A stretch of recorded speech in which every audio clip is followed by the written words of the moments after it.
کسے خبر کے ہزاروں مقام رکھتا ہے، وہ فقر جس میں ہے بے پردہ روح قرآنی۔ اس راز کی کسے خبر ہے، یعنی بہت کم لوگ اس بات کو جانتے ہیں کہ وہ فقر جس میں قرآن کی روح ظاہر ہو ہزاروں مقام رکھتا ہے۔ سلطانی بھی اس کا ایک مقام ہے۔ وہ مرد درویش جس کی درویشی میں قرآن کی روح بیدار ہوتی ہے، وہ بظاہر کچھ نہ ہو سلاطین زمانہ سے بلند تر ہوتا ہے۔ اس فقر کے آگے دارا و سکندر جیسے سلطان جھکتے ہیں۔ اصل سلطانی اسی مرد درویش کی سلطانی ہے جو اسلامی فقر کا حامل ہے۔ خودی کو جب نظر آتی ہے قاہری اپنی، یہی مقام ہے کہتے ہیں جس کو سلطانی۔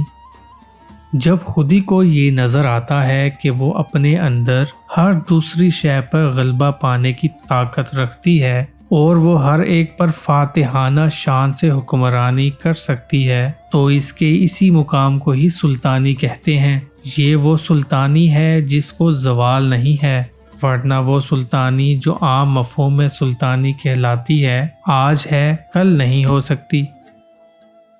یہی مقام ہے مومن کی قوتوں کا عیار، اسی مقام سے آدم ہے ذل سبحانی۔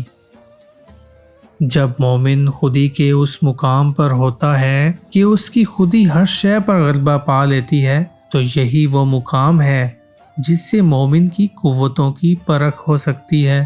یہ ایک قسم کی کسوٹی ہے جس سے پتہ چلتا ہے کہ مومن کس مقام پر ہے۔ یہی وہ مقام ہے جس سے آدم کو خدا کا سایہ کہتے ہیں۔ عام طور پر بادشاہوں کو ذل سبحانی کہا جاتا ہے، لیکن یہ محض رسمی مقولہ ہے۔ اصل ذل سبحانی وہ سلطان ہے جس کی خودی کو اپنی قاہری نظر آتی ہے۔ ایسے ہی سلطان خلافت یا خدا کے نائب ہونے کے حقدار ہوتے ہیں۔ یہ جبر و قہر نہیں ہے، یہ عشق و مستی ہے کہ جبر و قہر سے ممکن نہیں جہاں بانی۔ خودی کے مقام کو پانے والا سلطان دنیا کے عام سلطانوں کی طرح جابر و قاہر نہیں ہوتا۔ وہ دوسروں پر ظلم و ستم نہیں کرتا، کیونکہ جبر و قہر سے دوسروں پر حکمرانی کرنا ممکن نہیں۔ اصل جہاں بانی جبر و قہر سے نہیں، عشق و مستی سے کی جاتی ہے۔ جبر و قہر سے لوگوں کے جسموں پر تو حکمرانی ہو سکتی ہے، لیکن دلوں پر نہیں۔ کیا گیا ہے غلامی میں مبتلا تجھ کو، کہ تجھ سے ہو نہ سکی فقر کی نگہبانی۔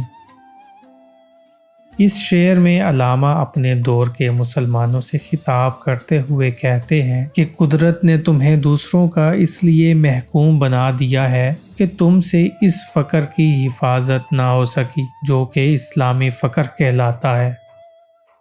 مثال ماہ چمکتا تھا جس کا داغ سجود، خرید لی ہے فرنگی نے وہ مسلمانی۔ جن مسلمانوں کے ماتھوں پر کبھی سجدوں کے نشان چاند کی طرح چمکتے تھے، آج یورپی قوموں نے ان سے وہ مسلمانی ان سے خرید لی ہے۔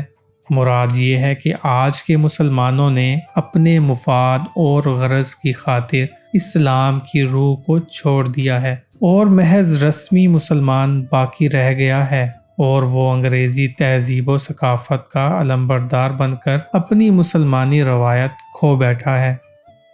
ہوا حریف ماہ و آفتاب تو جس سے، رہی نہ تیرے ستاروں میں وہ درخشانی۔